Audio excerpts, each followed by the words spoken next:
రాజ్యం ఏదో అని చెప్పి మీకు ఇస్తే మీరంతా కూడా ప్రతీకారం తీర్చుకుంటున్నారు. ఇళ్లలు పర్మిషన్లు అడ్డుకుంటున్నారు. ఎస్సీ ఎస్టీ కేసులు పెట్టి బీఆర్ఎస్ పార్టీ నాయకుల మీద కేసులు పెట్టించి భయభ్రాంతాలు చేస్తారు. మా పార్టీ నాయకులకు ప్రోటోకాల్ నివేదించి అవమానపరుస్తున్నారు. ఎక్కడా మీరు కనబడతలేదు. నియోజకవర్గంలో మీ పిఏలు మీ అనుచరులు ఇవాళ రియల్ ఎస్టేట్ రంగంలో కానివ్వండి, రైస్ మిల్లర్ వాళ్ళు కానివ్వండి, గ్రానైట్ వాళ్ళని కానివ్వండి, అదే విధంగా స్కూల్ రన్ చేసుకుంటే వాళ్ళని కానివ్వండి, ట్రాక్టర్ నడుపుకుంటే వాళ్ళని కానివ్వండి, అధికారికంగా ఉసుక పట్టుకపోయే వాళ్ళని కానివ్వండి, హాస్టల్ నడిపించుకున్న వాళ్ళను వీళ్ళందరూ కూడా ఫోన్లు చేసుకొని డబ్బులు ఇవ్వాలని చెప్పి మీ తొత్తులు ఒక వసూళ్ల రాజ్యాన్ని ఇక్కడ మొదలుపెట్టిండ్రు.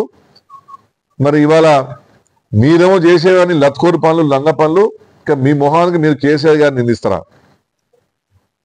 నేను మా మానకొండూరు నియోజకవర్గ ప్రజలకు మేము ఈ ప్రెస్ మీట్ ద్వారా తెలియజేస్తున్నాం.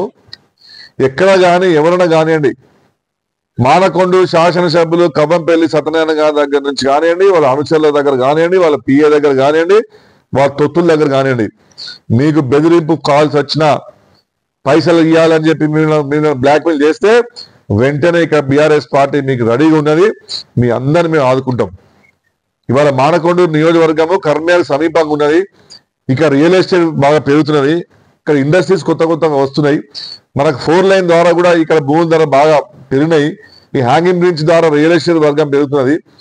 మా ప్రభుత్వంలో 10 సంవత్సరాల్లో మా ఎమ్మెల్యే గారు ఎప్పుడు కూడా ఏ వర్గాన్ని కూడా ఇటువంటి బ్లాక్మెయిల్ చేసి పైసలు వసూలు చేయలేదు. ఈ ప్రాంతం అభివృద్ధి చెందాలంటే చాలా మంది ఇక్కడ వచ్చి బిజినెస్ చేసుకోవాలి, హాస్టల్ పెట్టుకోవాలి, కాలేజీలు పెట్టుకోవాలి. మరి వీటన్నిటిని కూడా నివారించే చర్య భాగంగా ఇవాళ కవ్వంపల్లి గారు చేసే బ్లాక్మెయిల్ తోటి చాలా మంది కూడా ఈ మానకొండూరు నియోజకవర్గాల్లో మంచిగా ఏదైనా బిజినెస్ పెడదామన్నా భయభ్రాంతులు అవుతున్నారు. కాబట్టి వారందరూ కూడా బీఆర్ఎస్ తరఫున హామీ ఇస్తున్నాము. మేమంతా కూడా మేము వెంటుంటాము. ఇటు దొంగలను తరిమి కొడతామని చెప్పి కూడా నేను ప్రెస్ ద్వారా మా మానకొండూరు ప్రజలకు నేను తెలియజేస్తున్నాను. ఎందుకంటే వీళ్ళు